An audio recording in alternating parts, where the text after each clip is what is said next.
Tonight, now North Korea's dictator is threatening Japan. Secretary of State Kerry warns the U.S. will defend its allies. Margaret Brennan is with Kerry in South Korea. Carrie Peterson inside Syria on the front lines of a street-by-street battle for control of the capital. Is that at us? Yes. Murrow had no equal, but he once met his match. Good evening and welcome to Person to Person. Bill Whitaker on the death of Jonathan Winters. And Steve Hartman on the road with the solution to a lifelong mystery. He took the time to save the life of a child he didn't know. And that child was me.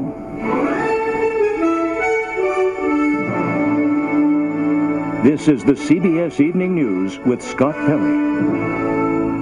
Good evening. Kimberly Mitchell's life story has always been missing a few important pages. Before her current job as president of a nonprofit helping veterans. Dixon Center, Kim. Before she was a Navy lieutenant commander. Before Annapolis. Before Wisconsin. Before America even. Who was she? If you're an adopted child, you always want to know, did your mother, did your father want you? The missing part of her story, if she could ever find it, would explain how she ended up at this orphanage in Vietnam. It was 1972. War was raging, orphans were everywhere, and none of them came with bios. Her only real clue was her papers at the time. The name they had for her was Tranti Nakbik. Nakbik means precious pearl. It's an unusual name, which for Kim deepened the mystery even more. In May of last year, Kim's story about her search for her roots appeared in this Vietnamese language magazine published here in the States. It's an obscure publication with a small circulation, but at least one man read the article and hung on every word. In the article, it said that she was abandoned at the orphanage, he said, but I wanted her to know that she was not abandoned. Bao Tran fought on the side of the South Vietnamese, alongside the Americans.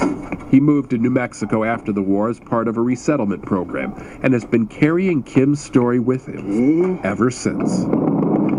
As Bao tells it, the city of Quang Tri had just fallen to the North Vietnamese, and refugees were streaming out of the city. It was his job to blow up this bridge outside of town to slow the enemy's advance, and his company was about to do just that, when one last survivor stumbled onto the bridge.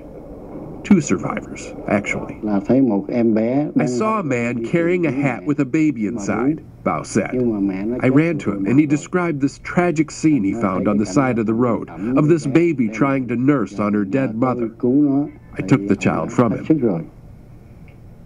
It's important to remember, at that moment, saving one baby was the least of his army's concerns. But Bao took it upon himself to see this child to safety. He also named her Precious Pearl. Kim and Bao reunited last month. He told her how big she'd gotten, and she told him 2 words, 40 years in the making. I get to say thank you to a man who took time to save a baby. Thanks to Bao Tran, Kim Mitchell's life story now has its beginning, its hero, and its moral. You never know what one act of kindness will do. Steve Hartman. One act of kindness. On the road in Washington.